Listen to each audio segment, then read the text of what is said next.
I still remember the exact moment I decided my life would no longer be dictated by fear. I was 19, sitting on the cold hospital floor outside my mother's room, clutching a stack of medical bills that felt heavier than my entire future. Tears blurred the numbers, but one thing was crystal clear. If I didn't do something, we would lose everything. Mom had fought cancer bravely for 2 years, but the debt was winning. Dad had disappeared long ago. There was no family to lean on, just me, and a burning determination that refused to let us drown. That night, under the dim light of our tiny rented apartment, I created Lumina Threads, a small online boutique selling soft, elegant clothes and accessories that made women feel seen, beautiful, and powerful. I used my cracked phone to take photos of simple dresses against white bed sheets. I packed orders on the kitchen table until my fingers went numb. I stayed up until 4 a.m. learning Facebook ads, Instagram reels, and customer service replies. Every single sale felt like a quiet victory against the darkness trying to swallow us. For 2.5 years, I barely lived. I cried in the shower so Mom wouldn't hear me. I skipped meals and friendships. My hands were always sore from folding and taping boxes. But slowly, the impossible started happening. Customers kept coming back. The stress made me feel confident again, one wrote. "You've created something special," said another. Word spread.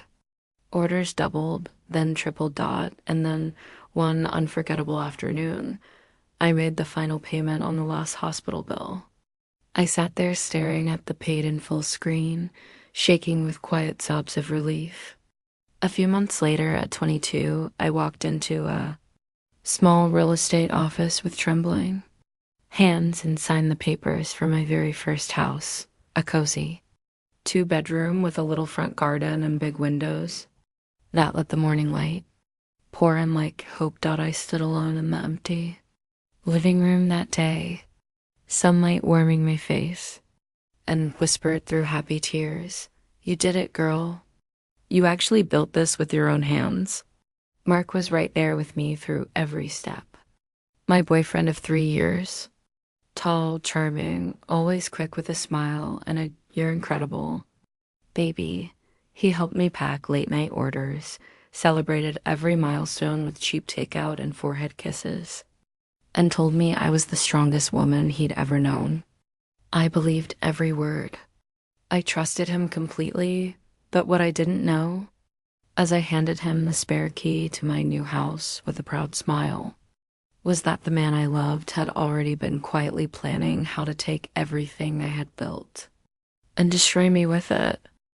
The first few months in the house felt like a fairy tale I had written myself. Mark moved in right away. We painted the walls soft beige together, laughing as we got more paint on each other than on the walls. I planted roses in the front garden with my own hands. The business kept growing. We hit 6 figures in revenue. I hired my first small team, a photographer, a packer, and a social media assistant. For the first time in years, I could breathe, but cracks started appearing. Mark began coming home later and later. His phone was always face down. When I asked about sudden withdrawals from the business account, small at first, then thousands, he would pull me into his arms and whisper, "It's for our future, love. I'm handling some investments. Trust me." I wanted to believe him so desperately that I pushed the unease away. After all, he had been there during the hardest years. How could I doubt him now? Then came that rainy Tuesday. I had finished a supplier meeting early and decided to surprise him with his favorite coffee. The moment I stepped inside the house, something felt wrong. His phone was buzzing on the coffee table. A new message lit up the screen from Emma, my best friend since high school. "Can't wait to feel your hands on me again tonight. I miss you so much." My heart dropped. I picked up the phone with shaking fingers and opened the chat. Months of messages spilled out like poison. They weren't just having an affair. They had been systematically stealing from Lumina Threads. Emma had convinced Mark that I was too busy and naive to notice the missing money. They had created a secret joint account. They even joked about how, once the house was transferred into both our names, they could sell it and start a new life together, far away from the workaholic who never had time for fun. I collapsed onto the living room floor, the same floor we had danced on just weeks earlier. The betrayal cut so deep it felt like someone had ripped my soul in half. These were the two people I trusted most in the world. The man I had planned a future with, the girl I had shared every secret, every tear, every late night talk with since we were 15 when Mark walked through the door that evening. Soaked from the rain, he froze when he saw me sitting there with his phone in my lap. The confrontation started quiet, then exploded. He tried to deny everything at first, then turned it on me. You were always working. You never had time for me anymore. Emma was there when you weren't. Emma, who I called over in tears, denied it until I played their own voice notes back to her. The look on their faces when they realized I knew everything, I'll never forget it. For weeks after, I was completely broken. I couldn't eat. I couldn't sleep. Orders started slowing down because I was too shattered to focus. I would sit in the garden I had planted and cry until my eyes burned. How could the two people I loved most try to steal the very life I had bled for? The house, the business, my peace, everything felt tainted. But in the middle of that darkness, something inside me began to change. The pain didn't vanish. It transformed.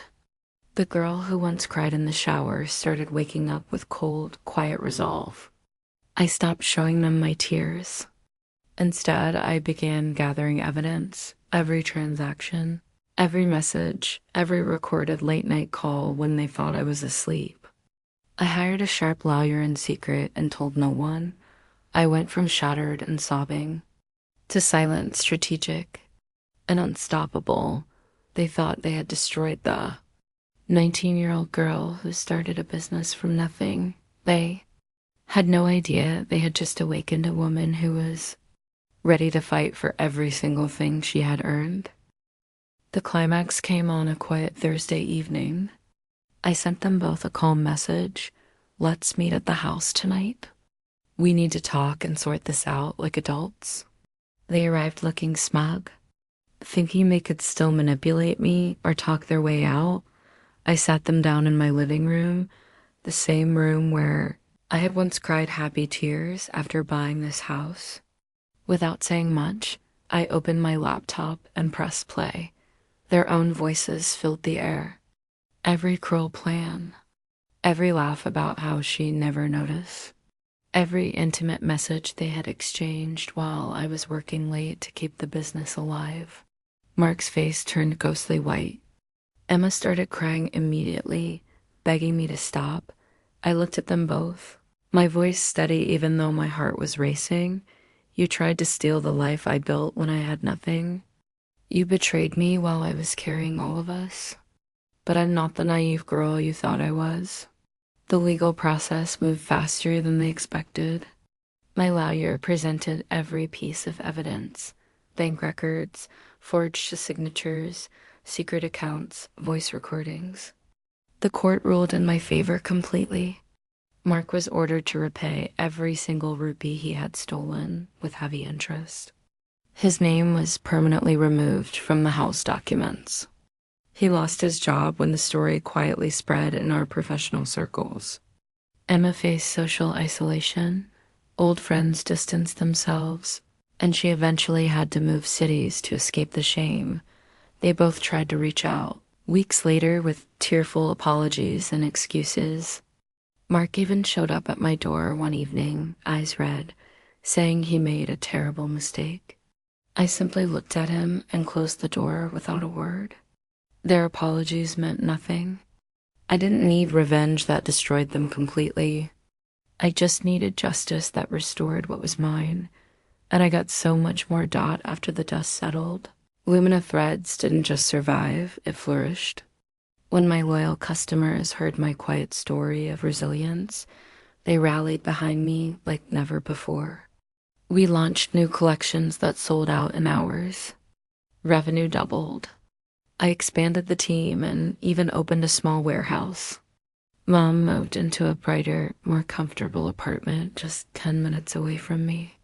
I finally got to take her on the vacation we had dreamed about for years.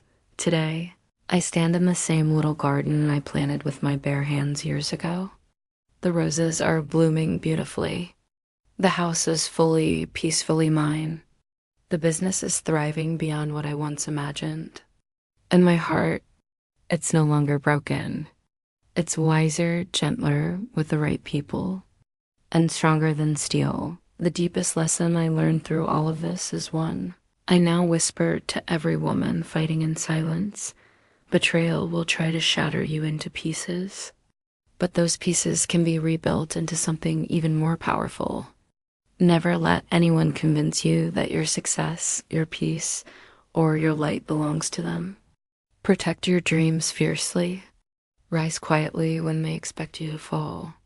And when the people who tried to destroy you are forced to watch you bloom brighter than ever, that, my loves, is the most elegant and satisfying revenge of all.